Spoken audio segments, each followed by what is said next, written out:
want to start this video with 6 words. Jesus is a friend of mine. Jesus is a friend of mine.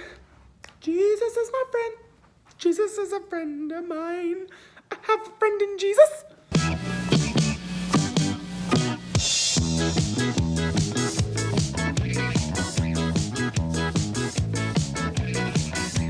Jesus is a friend of mine. Jesus is my friend. Jesus is a friend of I mine. have a friend in Jesus. Jesus is a friend of mine. Jesus is my friend. Jesus is a friend of mine. He taught me how to live my life as it should be. He taught me how to turn my cheek when people laugh at me. I've had friends before, and I can tell you that he's one who will never leave you flat. Jesus is a friend of mine. Jesus is my friend. Jesus is a friend of I mine. have a friend in Jesus. Jesus is a friend of mine. Jesus is my friend. Jesus is a friend of mine. Once I tried to run and hide. But Jesus came and found me, and he touched me down inside. He is like a Mountie, he always gets his man. And he'll zap you any way he can. Zap. What's up, cool kids? Yeah, we out here teaching, showing God's love to everyone that we're preaching. Don't forget we'll be here for the Wednesday Live. Come on out, we know how to have a good time. Quick recap, we are in the One Another series. We're talking about different types of relationships, and last week we started with family. We talked about how family is a gift from God and how our family is where we learn how to do right relationship with honor and love and compassion, forgiveness, doing conflict well, all those things that happens in family first. But today we're going to talk about friends, and we're going to talk about 2 types of friends. Friends in the church, aka church friends, and then also non-Christian friends. They could be from school or from growing up together or maybe a gaming community you're a part of. Friends that are just outside of the church. So we want to ask the question, what is our vision for friendship? How might we be called to treat our friends because we're Christians? We say this often around here, but I really believe it's true. If you show me your 5 closest friends, then I'll show you your future. So friendships are important. We want to know what God has to say about them. All right, let's start with one another, aka church friends. First, I think that we have to say there is power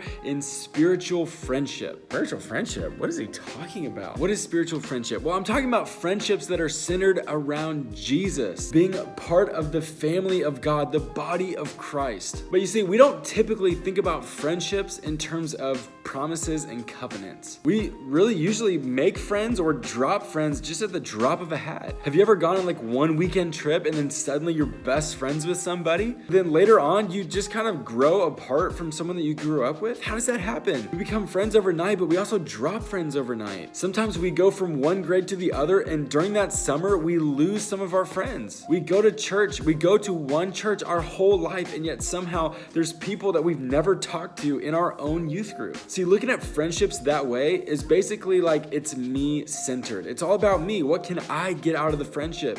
And when it's not fun anymore, then bye, Felicia. think about it this way. Friendships don't get weddings. Here's what I'm not talking about marrying your friends, okay?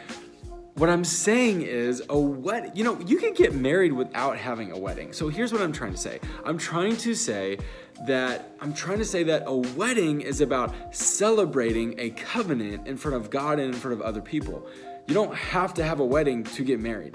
But we do it because we want to celebrate it and we want to publicly state that we're in a covenant with this other person. But friendships don't have that. Friendships don't have weddings. We don't celebrate the covenant of friendship. But isn't it kind of a good thing that we would treat our friends with faithfulness by keeping our promises, by sticking it out even when we have disagreements?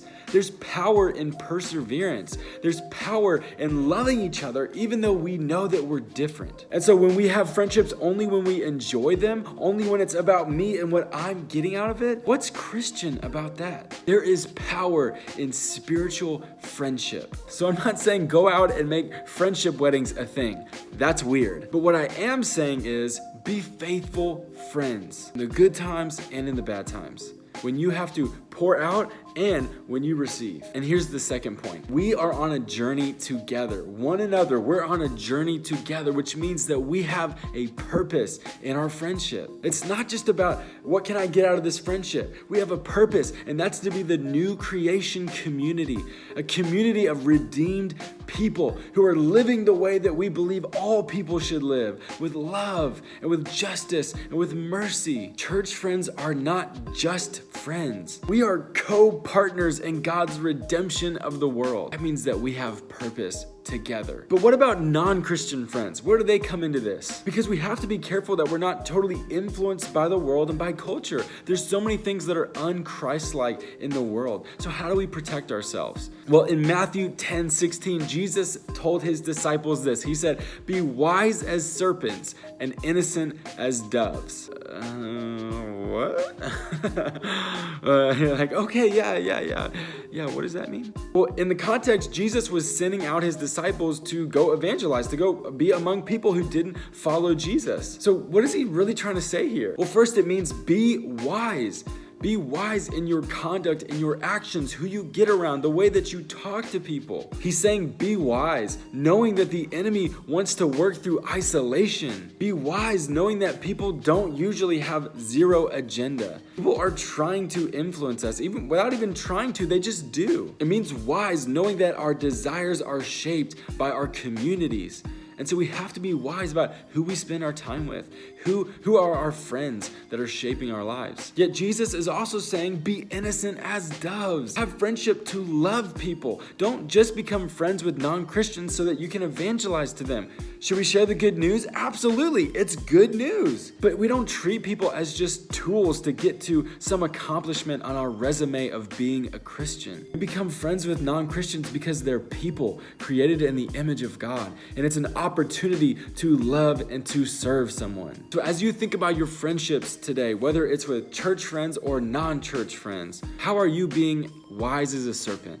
And how are you being innocent as a dove? What do you need to change in your life, in your friendships, to align it with the person of Jesus? To be that new creation type of person. And most importantly, how can you communicate the love of God to someone today? All right, guys, we're gonna be on YouTube tonight at 7 p.m. We're going live and we are making an announcement about the upcoming mission trip. So don't miss out. We'll see you there. And hey, bring a friend.